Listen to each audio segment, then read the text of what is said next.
In this video of the Historic Ordnance series, we're going to look at a improvised Ukrainian mine. Now, there is no official designation for this that I'm aware of that has been reported, at least in the West.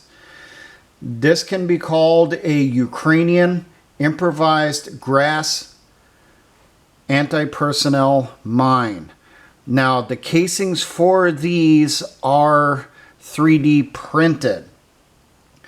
And reportedly, they first started to be encountered on the battlefield, it looks like in late 2024. So sometime between August and late September is when news stories started coming out that I can find that Russian troops have been encountering these.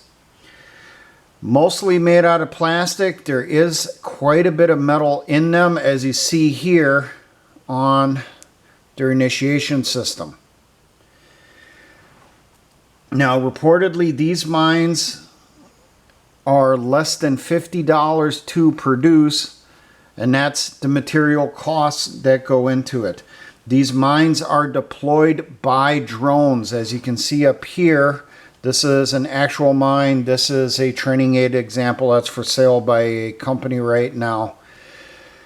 It looks like going into the lid or attached to the lid, they have paracord or 550 cord attached, and it's going to be green in color to blend in with the vegetation. Russian troops report that they don't even know they're there until they start stepping on them. They're extremely hard to see. Now, some of the information on this, I'm kind of guessing off of the general size that I seen in one of the videos on these, where most of these pictures came from. This looks to be around the size of a Chinese Type 72 antipersonnel mine. So we can guess on this. The width is around 3 to 3.5 inches in width, about the size of an adult male's palm. Height estimated around 2 inches, and that's of the plastic case itself, not the grass on the outside.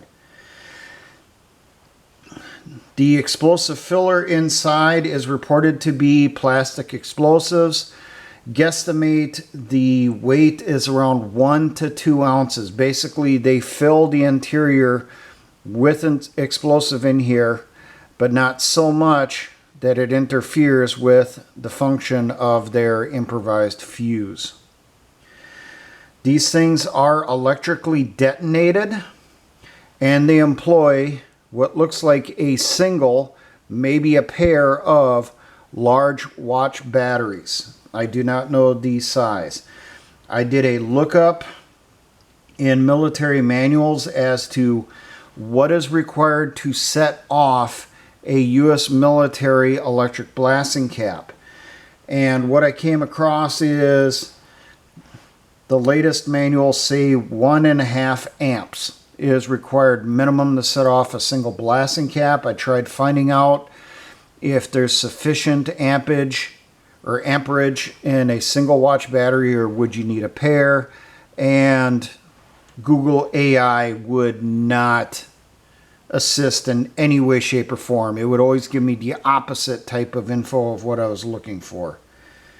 I try looking up the amperage, it gives me volts. I try looking up volts, it gives me milliamps, just weird stuff. But how this works, down at the bottom of the mine here, in the direct center, is the watch battery. To one side of that battery, you are going to have a wire that goes to the blasting cap. And then you're going to have a wire here that's connected to the bolt. That's what's coming through here, is a bolt in the center of the pressure plate. Wires connected to that, and that goes to the other lead on the electric blasting cap. Now, reportedly, The target steps on the top, onto the bolt here. The top of the mine here is extremely thin. It breaks, and then this bolt moves a fraction of an inch downward, coming in contact with the top of the battery. Once it does that, it connects the circuit and it sets off the electric blasting cap, like you can see in the example here that's made for selling for EOD sources. Now, how strong are these? According to Russian troops, they are strong enough to take off a foot and a little bit of the lower leg. So, yeah, my guess is it could be between 2 to 3 ounces of explosive then if it's taking off part of the lower leg. But going off the general size in that stuff and similar sized mines, it looks like it's probably around the 2 ounce amount of explosive is what's inside. There's other types of improvised 3D printed mines that the Ukrainians are using, and those are employing like 1 ounce of explosives. So I'll give that as the very lowest range, but figure the average is probably around 2 ounces. It's not going to be a lot. It looks like the lid of this mine, which is the improvised pressure plate, and the body probably get glued together. So how this would be assembled, they go through, they connect up all the electric system, make sure there's not going to be any contact in here. You know, they'll attach in the electric blasting cap, fill in more explosive around the cap, press it into place, then they'll go through, they'll glue the top onto the mine, attach it to the bottom of the drone. The drone flies it out to the emplacement area and then starts dropping these in the grass. How long's the combat life on these? It's going to depend on the life of the battery. Remember, it has to maintain sufficient charge to be able to set off that cap. And from what it's looking like, you need essentially a brand new battery to have a sufficient juice inside it to set off a cap. Which is why I kind of wonder if maybe they're not doing a couple of them in there. But according to Russian sappers, they're only finding 1 battery inside. So, really ingenious and extremely nefarious.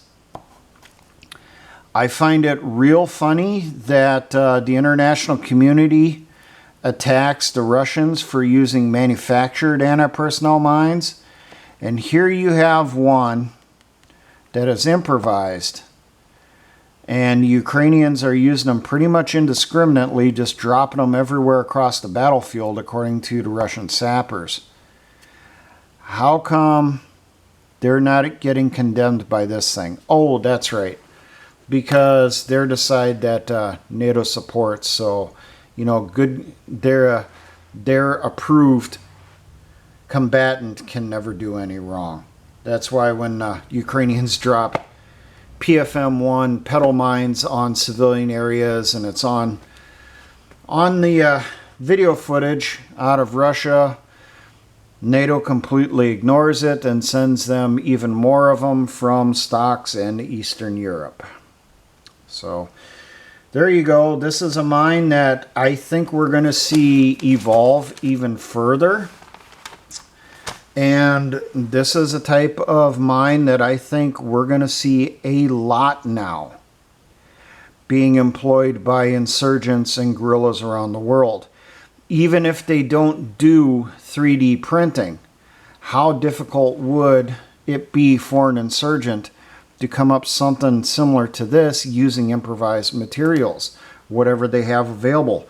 Say a tuna can with a breakable plastic lid on top.